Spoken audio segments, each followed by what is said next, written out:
Estamos en la sección de Job de Ser Sansón Basta, Job capítulo 18, con nuestro hermano Walter Arango desde Colombia. Gracias, Wally. Uno de los aspectos de este libro que hemos estado estudiando es que hay cosas que nunca vamos a saber. Todo este sufrimiento que vive Job, al final, aunque él pide una respuesta, vamos a darnos cuenta que al final del libro, Dios no le da una respuesta en lo más mínimo. Incluso nosotros nos hacemos esta pregunta muchas veces del porqué del padecimiento de nuestro sufrimiento. Y traigo a colación muchos años que estuve dentro de la organización de los Testigos de Jehová. Había un folletico que decía el porqué del sufrimiento. Y bueno, y decíamos, o bueno, la predicación era, bueno, por el pecado. Y se utilizaban textos acerca del pecado de Adán y Eva. Pero este interrogante como expectativa, si tenemos, más bien, si tenemos este interrogante como una expectativa, nos vamos a llevar una gran desilusión. Porque Dios no le dio una respuesta a Job del porqué de su sufrimiento. Dios no le da una respuesta por una sencilla razón. Porque no hay una respuesta al sufrimiento. ¿Por qué? Porque la respuesta es Él. Dios mismo es la respuesta. No tenemos que buscar una respuesta, pero tampoco debemos razonar a Dios en lo más mínimo. Él es infinito. Porque el aspecto más extraordinario que Dios nos quiere enseñar es a confiar en Él. Él quiere que aprendamos confianza. Y que entendamos el porqué del sufrimiento o por lo que estamos pasando. Y el hermano de Yeshua nos lo hizo saber en Santiago 5:11. Dice, he aquí tenemos por bienaventurados a los que sufren. ¿Habéis oído de la paciencia de Job y habéis visto el fin del Señor? Que el Señor es muy misericordioso y compasivo. Dios es muy misericordioso, es eternamente compasivo, es perfecto. Dice también Deuteronomio 29:29, las cosas secretas pertenecen a Dios. No todo lo podemos saber, pero todo tiene un propósito. Y es en las peores crisis, en los momentos más difíciles de nuestras vidas, que reflexionamos acerca del verdadero sentido de la vida. Y es en estos momentos que entendemos que los caminos de Dios no son nuestros caminos, que sus pensamientos no son nuestros pensamientos. Y es por eso que en este libro encontramos tanta riqueza literaria, poética, real, que difiere muchísimo de la poesía que conocemos comúnmente. Veíamos cómo los Benei Elohim se presentaron de delante de Dios, entre ellos Satanás cuestionando a su siervo Job, aduciendo inquisitivamente el porqué de su integridad. Pero veíamos también cómo Dios permite todo lo que ya conocemos o lo que hemos venido estudiando de la historia de Job. Y lo veíamos en los primeros capítulos. Y a modo de resumen, el poder ver cómo Job pierde todas sus riquezas, todo lo que tenía, el perder a sus hijos, el perder su salud, el sentirse sin su compañera, sin el apoyo de su esposa. Y bueno, el tener unos amigos insensatos, actuando como con desconocimiento de todo lo que sucede, colocando el dedo acusador sobre el siervo Job. Y esto es lo que vemos aquí en Job 4, del 1 al 5. Acompáñenme y vamos a mirar. Elifaz reprende a Job. Entonces respondió Elifaz temanita y dijo, si probáremos a hablarte, ¿te será molesto? Pero ¿quién podrá tener las palabras? He aquí, tú enseñabas a muchos y fortalecías las manos débiles. Al que tropezaba enderezaban tus palabras y esforzabas las rodillas de que decaían. Mas ahora que el mal ha venido sobre ti, te desalientas y cuando ha llegado a ti, te turbas. A ver, Job, tú sí eres un chillón, si eres flojo, Job. Y esto es lo que nos da a entender este Elifaz, este Dios de oro.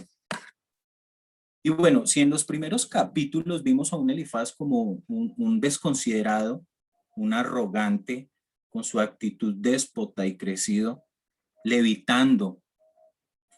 Bueno, este Bildad, este otro amigo, hace ver a este Elifaz como una mansa paloma. Y algo que me llamó mucho la atención y que mencionó Linz es esta frase.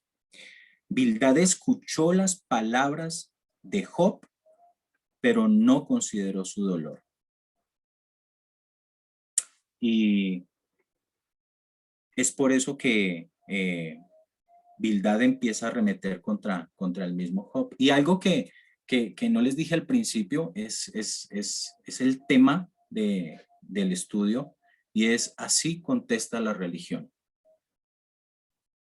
Y algo que pongo yo de manifiesto es que yo no me comparo a Job. Yo veo este ejemplo de Job muy, muy por encima de cada uno de nosotros. Job era un hombre justo y más bien me quiero comparar como alguno de sus amigos o como sus tres amigos, porque muchas veces incurrimos en esas actitudes. Job, capítulo 8, la primera contestación de su otro amigo Bildad, y vamos a ver este amigo lo que le dice aquí a Job. Capítulo 8, versículo del 1 al 6, dice: respondió Bildad suita y dijo: ¿hasta cuándo hablarás tales cosas? ¿Y las palabras de tu boca serán como viento impetuoso? ¿Acaso torcerá Dios el derecho o pervertirá el Todopoderoso la justicia? Si tus hijos pecaron contra él, él los echó de su lugar de su pecado. Si tú de mañana buscares a Dios y rogares al Todopoderoso, si fueres limpio y recto, ciertamente luego despertará por ti. No alcanzo a ver, perdónenme que no alcanzo a ver las letricas de abajo. Si fueres limpio y recto, ciertamente luego se despertará por ti y hará próspera la morada de tu justicia. A ver, Job, usted es muy lento, ni siquiera madruga. Usted ni siquiera madruga, Job. Y si sus hijos se murieron eran porque eran pecadores. Eso es lo que le contesta aquí Bildad a Job. Bildad hace ahora es utilizar las palabras dichas por Job para cuestionarlo, pero no se puso en su lugar de dolor. ¿Acaso nosotros somos como Bildad? Utilizando palabras recalcitrantes o inquisitivas con nuestros hermanos, aún con nuestros hijos, con nuestras familias. Pero algo que es sorprendente y que me deja muchísima enseñanza aquí es la actitud de Job. Job, aún en medio de su dolor, sabía que lo que decía era vano. Y por eso aquí en Job 6 lo reafirma. Dice: ¿pensáis censurar palabras y los discursos de un desesperado que son como el viento? Job sabía lo que estaba diciendo. Job sabía que en medio de su dolor era vano lo que estaba diciendo, pero sus amigos simplemente torcieron lo que el mismo Job estaba diciendo. Ahora que veníamos estudiando este libro de Job, nos hemos preguntado qué tan fuerte era el dolor de Job. Porque sí, vemos el ejemplo de Job. Sí, Job perdió la familia, sí, Job perdió a sus hijos, sí, le dio una enfermedad, perdió a su esposa y ahora vienen unos amigos, pero nos hemos parado y nos hemos preguntado, ¿cómo era el dolor de Job? ¿Acaso nosotros pudiésemos resistir tal dolor? La enfermedad Linz al principio la describió de una manera bien literal. Una lepra con llagas llenas de pus y y seguramente con gusanos recorriendo todo su cuerpo. Además, intensificado por el dolor interno, emocional, por el que estaba pasando. O sea, la muerte de sus 10 hijos, el espaldarazo de su esposa y la pérdida total de todos sus bienes. Y ahora, para hacerlo más ameno, la actitud arrogante y cuestionadora de sus amigos. Como hemos venido estudiando, es bien significativo. Es una enseñanza que Dios nos quiere dar. Por eso, al principio, Linz decía que era un bestseller de la literatura hebrea. Y vaya que sí es que lo es. Y aquí en el capítulo 18 de Job no va a ser la excepción con respecto a la contestación de Bildad, declarando la suerte de los malos. Recordemos que este Bildad suita, posible hijo de Súa, y este Súa fue hijo de Sétura, la mujer que tomó a Abraham por esposa después de la muerte de Sara. Y aunque no hay un registro que lo confirme, se podría aludir de que este Bildad podría ser descendiente de Abraham. Todo esto porque, bueno, ya hemos estudiado que Job pudo ser contemporáneo a los patriarcas. Los invito por favor aquí al capítulo 18 y veremos la contestación de la religión. Vamos a ver cómo contesta la religión en el anhelo de confianza que pide Job ante el quebrantamiento. Pero no sin antes, vamos a mirar lo que tocó nuestro querido hermano Ezequiel la semana pasada con las palabras eufóricas de dolor y el quebrantamiento que estaba padeciendo Job en aquel momento. En Job 17, Job capítulo 17, del 1 al 3, y dice: mi aliento se agota, se acortan mis días y me está preparando el sepulcro. No hay conmigo sino escarnecedores en cuya amargura se detienen mis ojos. Dame fianza, oh Dios, sea mi protección cerca de ti, porque ¿quién querría responder por mí? Y esto era lo que estaba buscando Job. Estaba buscando una voz de aliento. Él está buscando eso. O sea, si tengo amigos, vengan, apóyenme, miren lo que yo estoy padeciendo, pero pues sus amigos se pusieron en una posición de juicio total. Entonces, vamos a leer Job, capítulo 18. Dice: respondió Bildad suita y dijo: ¿cuándo pondréis fin a las palabras? Entended y después hablemos. O sea, Job, cállese, hermano. Usted, o sea, usted está hablando mucho. Porque somos tenidos por bestias y a vuestros ojos somos viles. Oh, tú, que te despedazas en tu furor, ¿será abandonada la tierra por causa y serán removidas de su lugar las peñas? Ciertamente la luz de los impíos será apagada y no resplandecerá la centella de su fuego. La luz se oscurecerá en su tienda y se apagará sobre su lámpara. Sus pasos vigorosos serán acortados.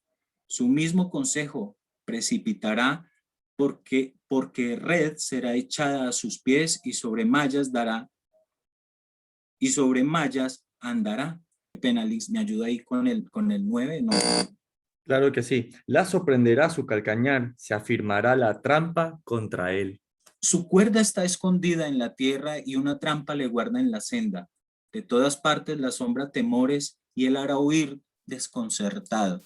Serán gastadas de hambre sus fuerzas y a su lado estará preparado quebrantamiento. La enfermedad roerá su piel y a sus miembros devorará el primogénito de la muerte. Su confianza será arrancada de su tienda y el rey de los espantos será conducido. En su tienda morará como si no fuese suya.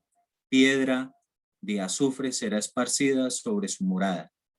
Abajo se secarán sus raíces y arriba serán cortadas sus ramas. Su memoria perecerá de la tierra y no tendrá nombre por las calles. De la luz será lanzado a las tinieblas y echado fuera del mundo. Al sepulcro, al infierno te irás, Job.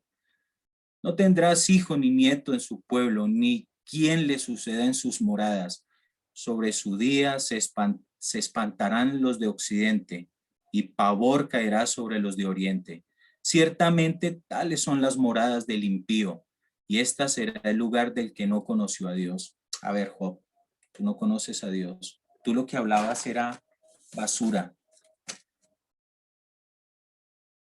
Muchas veces pensamos que cuando Dios nos habla así, bien fuerte, nos da una sacudida y nos hace sentir bien miserables, es porque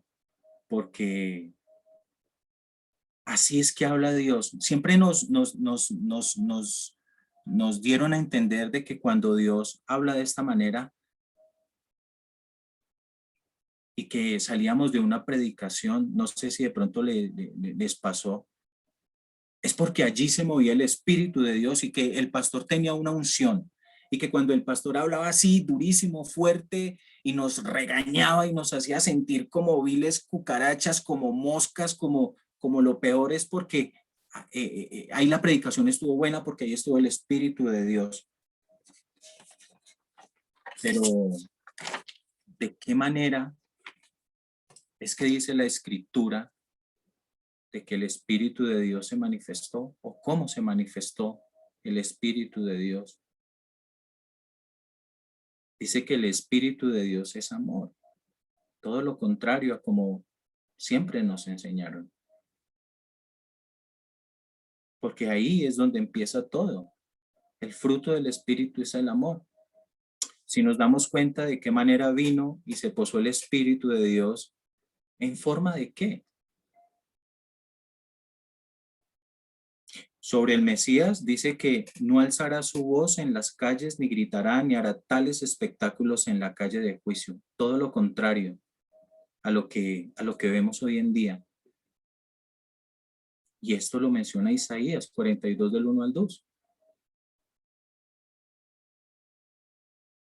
Cuando Yeshua llegó a la sinagoga de Nazaret y se le dio un libro, el libro de Isaías, dice que lo abrió y comenzó a leer y dijo lo siguiente. Dice, y se le dio el libro del profeta Isaías, y habiendo abierto el libro halló el lugar donde estaba escrito: el Espíritu del Señor está sobre mí, por cuanto me ha ungido para dar buenas nuevas a los pobres. Me ha enviado a sanar a los quebrantados de corazón, a pregonar libertad a los cautivos y vista a los ciegos, a poner en libertad a los oprimidos y a predicar el año agradable del Señor. Y enrollando el libro, lo dio al ministro y se sentó. Y los ojos de todos en la sinagoga estaban fijos en él. Y comenzó a decirles: Hoy se ha cumplido esta escritura delante de vosotros. Cuando él leyó este rollo del libro de Isaías,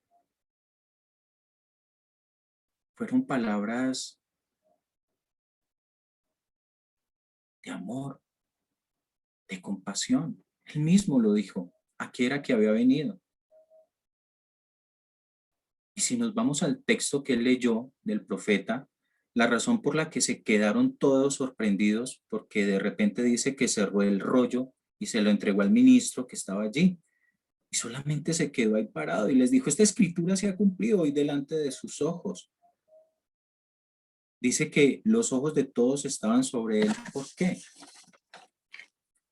Por una razón. Porque no terminó de leer el texto de Isaías. Y si nos vamos al texto de Isaías que él leyó, ¿qué dice después? ¿Qué dice después de que dice a predicar el año agradable del Señor? Dice a proclamar el año de la buena voluntad de Jehová y el día de venganza del Dios nuestro, a consolar a todos los enlutados. Dice que a manifestar la venganza de Dios ha llegado el juicio de Dios.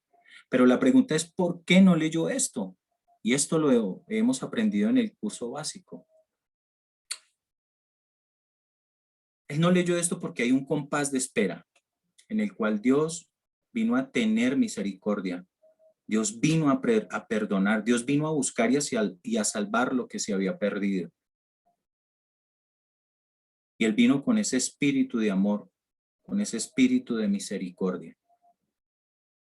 Porque que es después de todo lo que nos guía al arrepentimiento, familia, es el amor. Y a lo mejor el espíritu de estos hombres, amigos de Job, era genuino, pudo ser. A lo mejor estos hombres estaban buscando que Job se arrepintiera. Pero ¿cuál fue su error? Que estaban tratando que se arrepintiera a las patadas, a los golpes, a los trancazos. Y utilizaron fue los azotes de sus labios en contra de Job. Una pregunta que coloqué yo al principio es, ¿nos pusimos nosotros o nos hemos puesto en el lugar de Job? ¿Hemos considerado su dolor? Bueno, ya hemos visto que el dolor que padeció Job fue tremendo. Y algo que les quiero compartir hoy, familia, es algo que en cierta medida yo he padecido, que no me voy a comparar a Job, porque yo creo que no nos podemos comparar con él.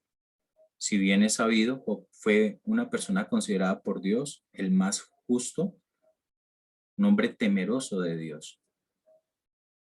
Pero nosotros nos hemos enfrentado a circunstancias cruentas y difíciles también, y por eso al principio el porqué del sufrimiento. Con esto empezamos este estudio. Yo a los 16 años perdí un riñón, padecí durante 16 años un terrible dolor en el costado izquierdo.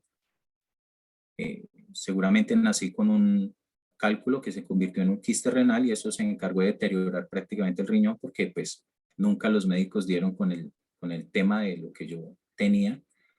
Y ese dolor me daba cada mes, no fallaba, y ese dolor me duraba 2 días. Y así, 16 años.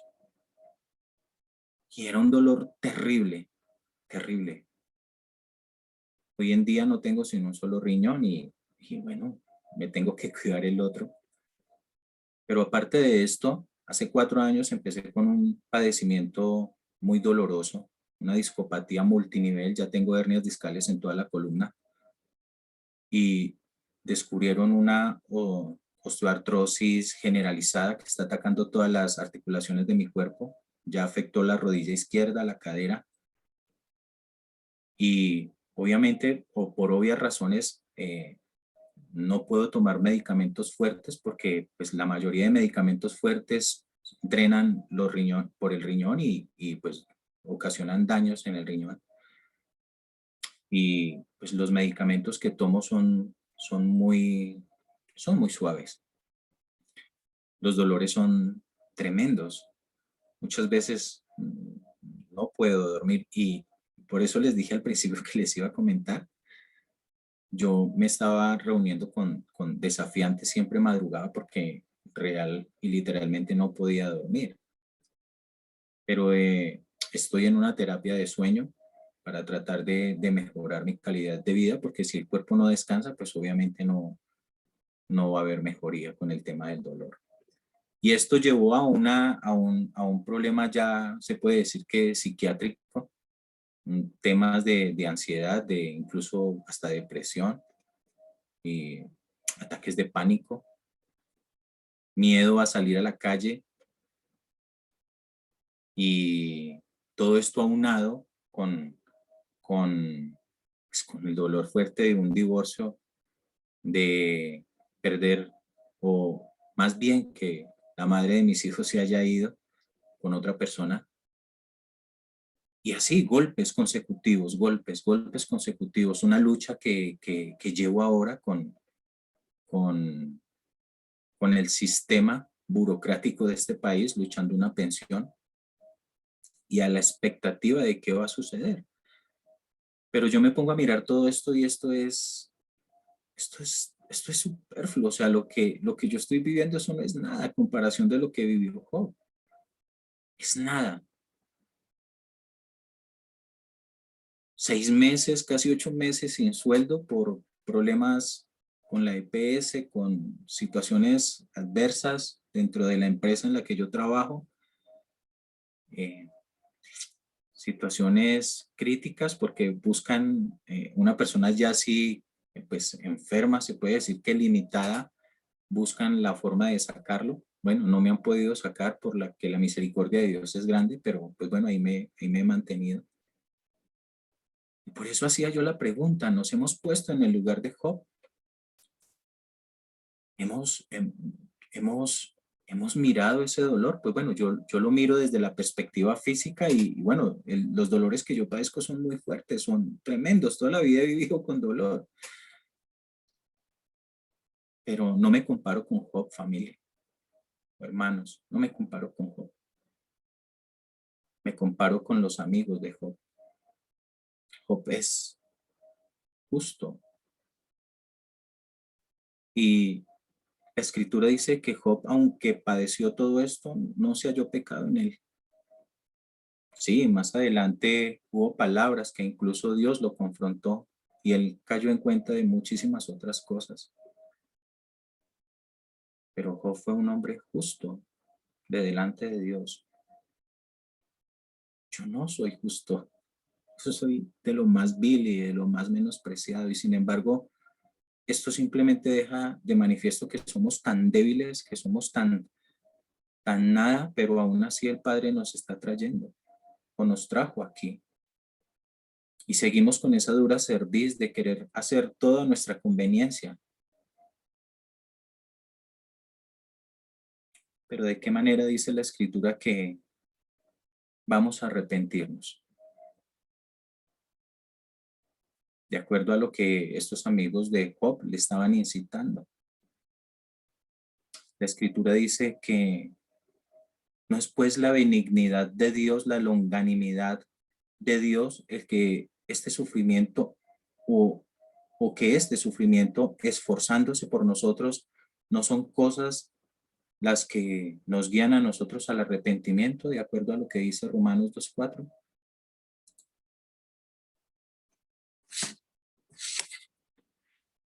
¿Qué fue lo que a ti y a mí nos hicieron venir a sus pies quebrantados? ¿Qué fue?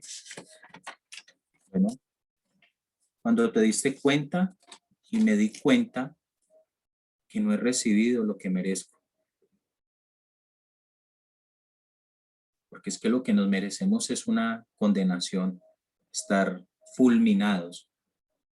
Pero Él nos amó tanto que incluso envió a su propio Hijo para que muriera por cada uno de nosotros. Ahí es cuando nos dimos cuenta. Él envió a su Hijo a morir en la cruz por cada uno de nosotros. Cuando nosotros entendemos ese sacrificio, nos damos cuenta que el amor de Él es incondicional.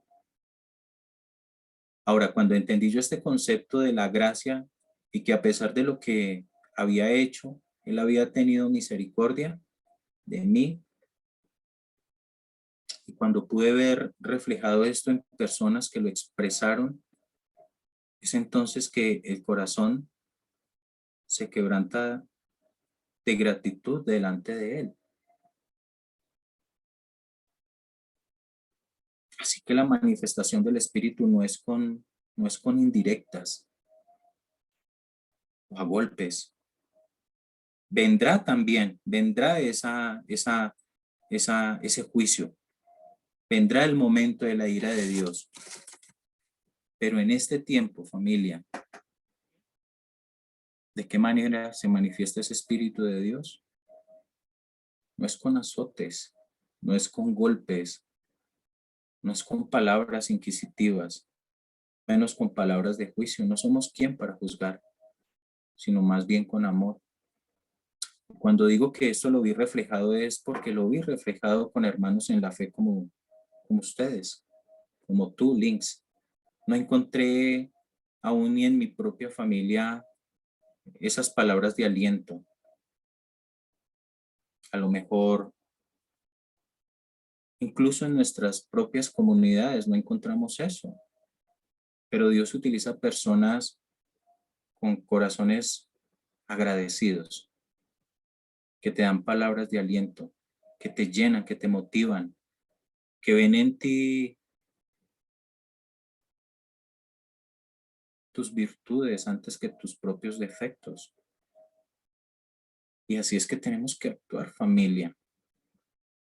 Cuando yo caí en ese error, cuando, cuando pequé y sentí que todo el mundo se desmoronaba, el Padre envió personas que me levantaron,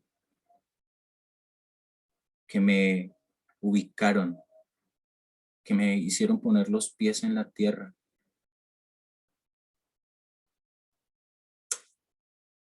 Y así pase lo que pase, Dios va a cumplir su obra en cada uno de nosotros, como lo está haciendo con cada uno de los que está aquí. No importan las dificultades, no importan, no importan las vicisitudes, los dolores, no importa nada. El Padre siempre está ahí con cada uno de nosotros.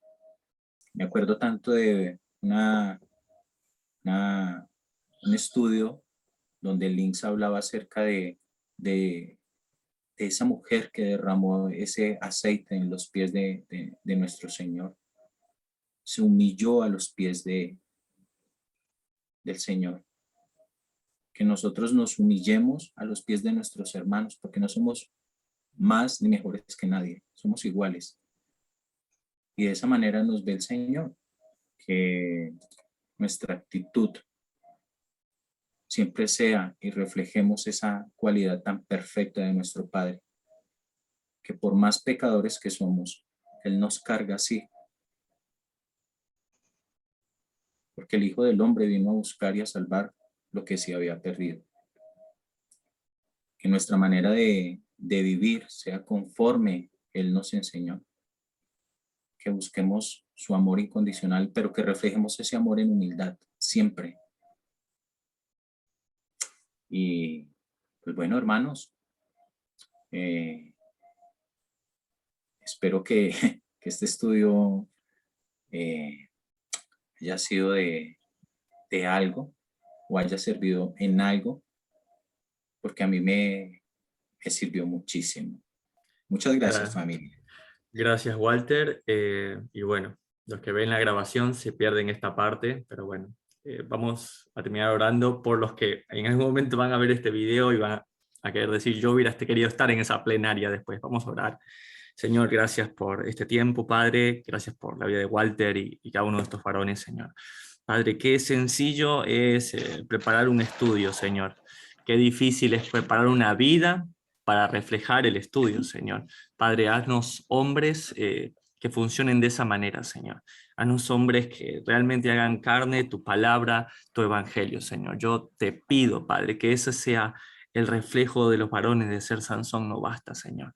Que seamos amorosos, compasivos, pero primero en casa, Señor. Que seamos hombres que no seamos, como dice la Escritura, candile en la calle y oscuridad en casa. No, Señor, que estos tiempos nos llamen a la reflexión para ser buenos amigos, buenos esposos, buenos hijos, Señor. Gracias te doy, Señor, por la obra que tú has empezado y que terminarás, Señor, hasta el día de Jesucristo. En el nombre de Jesús. Amén, amén, amén. Y hasta aquí llega la grabación del día de la fecha.